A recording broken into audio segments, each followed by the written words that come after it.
Today, we revealed on skynews.com.au that our former Prime Minister turned US Ambassador Kevin Rudd will be dipping into the public purse as he is eligible to retain his taxpayer-funded office in Brisbane, despite the fact he no longer lives here.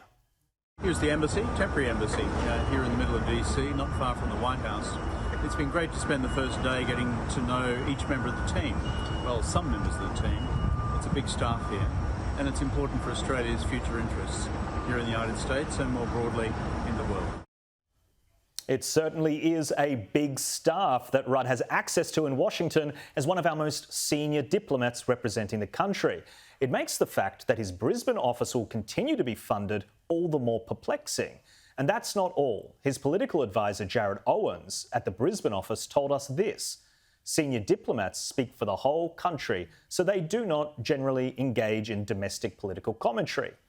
Dr. Rudd's Brisbane office is following the same approach. Now, that's the core function of the office, help Rudd communicate with the public, which apparently he can't do anymore. Strange stuff. So what does the office do? Well, while Rudd was the chair of activist lobby group Australians for a Murdoch Royal Commission, the office was heavily involved in lodging complaints against the media. Like last week, when we revealed the office made a bizarre complaint against this network for suggesting he had criticised AUKUS when it was first announced. This is what Rudd told SBS French in 2021. It is far better that Australia has a friend in Paris than to alienate that friendship altogether. So I'd argue that it is not in Australia's national interest to have done that. And it's certainly offensive to our friends in Paris with whom we have had a good relationship for a long period of time.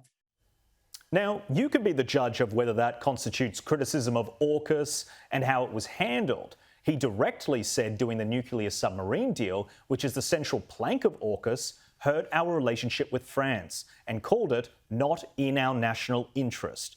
There was much more commentary from Rudd at the time, and it was, for the most part, scathing of the deal and how it was announced.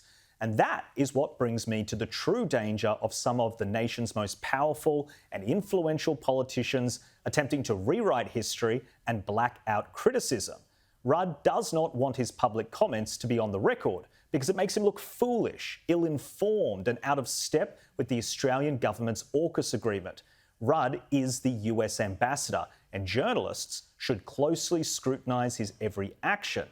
Now, Malcolm Turnbull is no different as a powerful politician, and that is why he has taken over as the chair of the Royal Commission lobby group. These men were once bitter political rivals, but they are united over one thing now. They do not think journalists should be free to criticise them, and they will move mountains to stop their egos from being bruised, even if it means you pay for it. James, it's quite a complex issue, but former prime ministers who now can no longer talk about domestic affairs, should they be entitled to taxpayer funds to do so, to hold that office? Well, no, they shouldn't, but the fact is they are. And this is actually not an issue, I don't think, for Kevin Rudd. It's an issue for Anthony Albanese and his government because they could do something about it. But do you really think that the current Prime Minister is going to do anything to remove benefits for former Prime Ministers when he will soon be a former Prime Minister himself? So I think this is one of those situations that we don't like, but we have to live with. You're quite right. I asked the Department of Finance how all this works. And Sophie, they actually came back to me saying that only the Prime Minister of the day can actually change the funding arrangements. That whole system then being set up makes it very unlikely, as James has pointed out, because I'm sure Anthony Albanese in a post-political life will want to take advantage of that benefit. Well, Jack, it's a really important issue that you raised here, and one that should be looked at because, as we know, when taxpayers have their money that they think is wasted, they want something done about it. So I think it's important that this issue is, put on the table here and is looked at. But I don't think Mr Albanese will do that. But look, we've got Malcolm Turnbull taking over this supposed Murdoch Royal Commission group. It's one bitter Prime Minister exiting and inserting another bitter Prime Minister.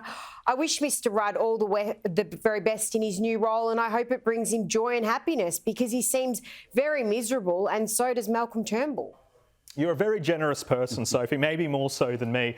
I'm interested in powerful people who use their power to try and silence journalism. What do you think of that? Do you think that that is an issue that we need to be careful of when people are so ready to attack journalists nowadays, politicians leveraging that public discourse to get out of accountability? I think it's egregious. And as you've pointed out in your editorial, there's a clear personal incentive here, both from Kevin Rudd and Malcolm Turnbull, who for years have blamed the media for their own political downfalls. So now to use taxpayer money to attack that same media in an attempt to try to somehow whitewash their own history and their own past is an incredible insult to journalists, but an even greater insult to the taxpayer mugs who are funding this. Yeah, definitely, particularly when, as we pointed out with the AUKUS complaint, it was a purely vexatious complaint. It was crazy, just wastes everybody's time.